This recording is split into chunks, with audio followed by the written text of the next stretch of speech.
বান আহিল বান গ'ল কিন্তু বানে ক্ষতিগ্ৰস্ত কৰা পথ আজিও নহল মেৰামতি। হাইলাকান্দি জিলাৰ এখন গাঁও নিমাইচানপুৰ দ্বিতীয় খণ্ড। এবছৰ আগতে এইখন গাঁৱত কাটাখাল নৈৰ বাঢ়নি পানীয়ে তচলা মথাউৰি ছিঙি শ শ অঞ্চল প্লাবিত কৰাৰ লগতে বানে ছিঙি নিছিল এটা লোক নিৰ্মাণ বিভাগৰ পথ। নিত্যানন্দপুৰৰ নিমাইচানপুৰ আৰু মাটিজুলিৰ লগত একমাত্ৰ সংযোগী এই চোৱা পথ। কিন্তু এবছৰ ধৰি এই পথছোৱা মেৰামতি নকৰাৰ বাবে বহু কষ্টৰে যাতায়াত কৰিব লগা হৈছে অঞ্চলটোৰ ৰাইজে। গাঁৱৰ ৰাইজে নিজৰ গাঁঠিৰ ধন ভাঙি বাঁহৰ সাঁকো নিৰ্মাণ কৰি বৰ্তমানো যাতায়াত কৰি আছে। বানৰ পিছত জলসম্পদ মন্ত্ৰী পীযুষ হাজৰিকাই তচলা মথাউৰি পৰিদৰ্শন কৰি এই মথাউৰিৰ লগতে পথ নিৰ্মাণ কৰি দিয়া হ'ব বুলি আশ্বাস দিছিল। মথাউৰি নিৰ্মাণ হ'ল যদিও একে অৱস্থাতে আছে পথৰ অৱস্থা। বাঁহৰ সাঁকোৰ ওপৰেৰে স্কুলীয়া ছাত্ৰ ছাত্ৰীৰ লগতে এই অঞ্চলৰ ৰাইজ অহা যোৱা কৰে।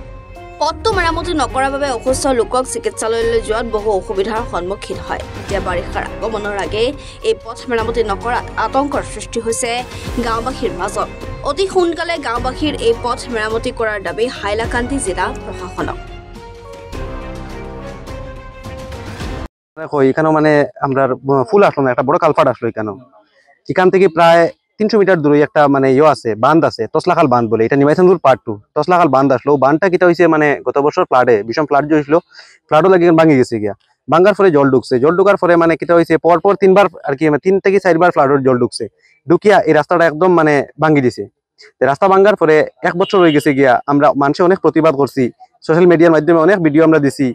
এখানেও কিছু অথরিটিস মানুষেরা আইসলা যারা উপরে বান্ধবও দেখছেন, তারাও আমরা কইছি যে আমরা বান্ধব গেছে, রাস্তাটাও গেছে, তারা কইছেন এখানে অতি সত্তর কাজ হইব। কিন্তু আজকে দেখুন প্রায় 1 বছর হয়ে গেছে গিয়া, কোনো ধরনের কোনো কাজ হয়েছে না।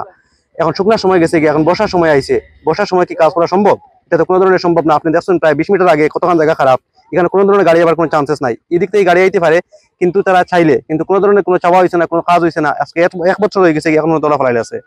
কত লোক এদিকে আসা যাওয়া হয়? প্রায় এখানে 10টা গ্রাম আছে, যদি আমি অ্যাপ্রক্সিমেটলি কই 10টা গ্রাম আছে, 5 থেকে 7,000 মানুষ আছেন এখানে। প্রায় 2-3 হাজার মানুষ রোজ এই ফুলের উপরে দিয়ে আসা যাওয়া করেন।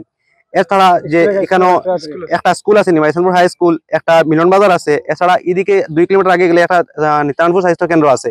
তো আপনারা চিন্তা করেন কতটুকু মানে এটা রাস্তাটার ইম্পর্টেন্ট। যদি আজকে একটা রোগী লিয়ে আবা হয়, তো এইখানে রোগী মানে হাতও করি বা মাথাত করি বা কোনো একটা মানে টুল দিয়া বহন করে নিয়ে যেতে লাগে রোগী দিয়ে। কোনো ধরনের কোনো গাড়ির ব্যবস্থা নাই এখানে, একদম রাস্তা বিচ্ছিন্ন। মানুষ একদম প্রাণীর ঝুঁকি নিয়ে মানুষ পার হয় কোনো মতে। দাবি আমরা এটাই, আমরা তো বেশ কিছু চাই না, আমরা যে রাস্তা যেটা আগের মতো আসলো, ও রাস্তাটা যদি আগের মতো আমরা রয়ে যাই গিয়া, আর আমরা কিছু লাগে না। আমরা এটা রাস্তাটার যে নাম যেটা আমি কই, এটা নিত্যানন্দপুর নিমাইচানপুর রাস্তা, সংযোগী রাস্তা। হ্যাঁ, আছে ও রাস্তাটা। কতদিন থেকে? প্রায় 1 বছর, প্রায় 1 বছর হয়ে যায় গিয়া। প্রশাসনের লোক আইসলা আর কি, লোক আইসলা বলতে তারা আইয়া কি মানে বান্ধবও দেখছেন, বিশেষ করে তারা বান্ধব লাগিয়ে আইসলা। আমরা মানে এখানে এত অঞ্চলের মানুষ দাবি করছেন যে এটাও আমরা দেখুন, এটা তো রাস্তা, মেইন রাস্তা এটা নাই। তো তারা কইছেন কাজ যেটা হইব অতি সত্তর কাজ হইব, বান্ধের কাজ হইব, পরে এটারও কাজ হইব, কিন্তু কোনো ধরনের কাজ হইছে না। হাইলাকান্দিৰ পৰা সুৰজিৎ দেৰ ৰিপৰ্ট, এনি ভাৰত 24।